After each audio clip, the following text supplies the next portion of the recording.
This is exciting stuff, right? It's kind of been an amazing 24 hours. Yeah, it's been an amazing 18 years or whatever it's been. And that too.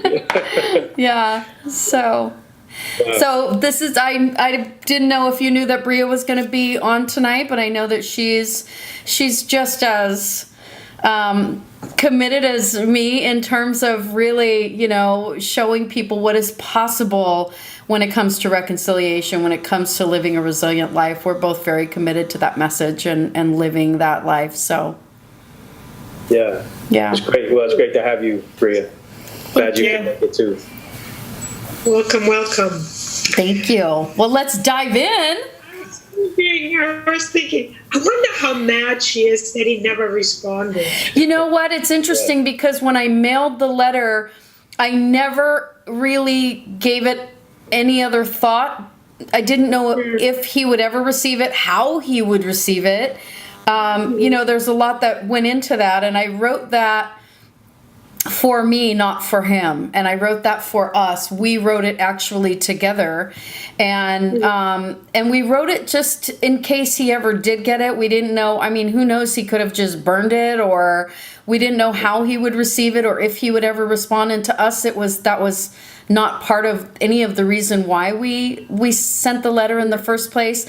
We just really wanted him to know, if he ever had the chance to read it, that we were not carrying around any negativity related to the trauma that at the hands of him and his cohorts back when all of this happened. And we were also wanting him to know that, like, we're not only sad that you did this to our life, we're really sad that you did this to your life. And it's really such a, it's sad. I mean, this is somebody's son or somebody's brother, or I don't know what his family situation is, but in my mind, I'm like, this is somebody's family member. This is a human being. This isn't just somebody that they called Bones, which is all we knew him by, because that's all that they called him in the house that night. And I didn't really pay attention to the human that he was in court until, we went through lots of therapy, and I ended up in a place where I just really wanted to live resiliently, and I really wanted to see them differently than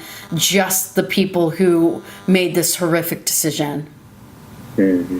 Yeah. Interesting. Tell them what the connection is that night with you and Robert. He's the one that broke down the door and attacked me and held me to the floor with a gun. And he was basically like assigned or targeted me the whole night. Wow. He was like in charge of making sure I didn't do anything. Mm-hmm. Was he the one that put you in the closet and everything too? Yeah.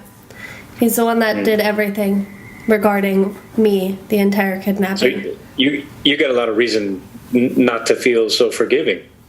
Yeah, I have reason not to, but I choose to forgive him, of course. Yeah. Yeah, there's no of course there. Yeah. and I think people we don't label ourselves any religion or anything, and I think so many people, they talk about forgiveness as though it has some sort of a religious label attached to it, and for us that's not true at all.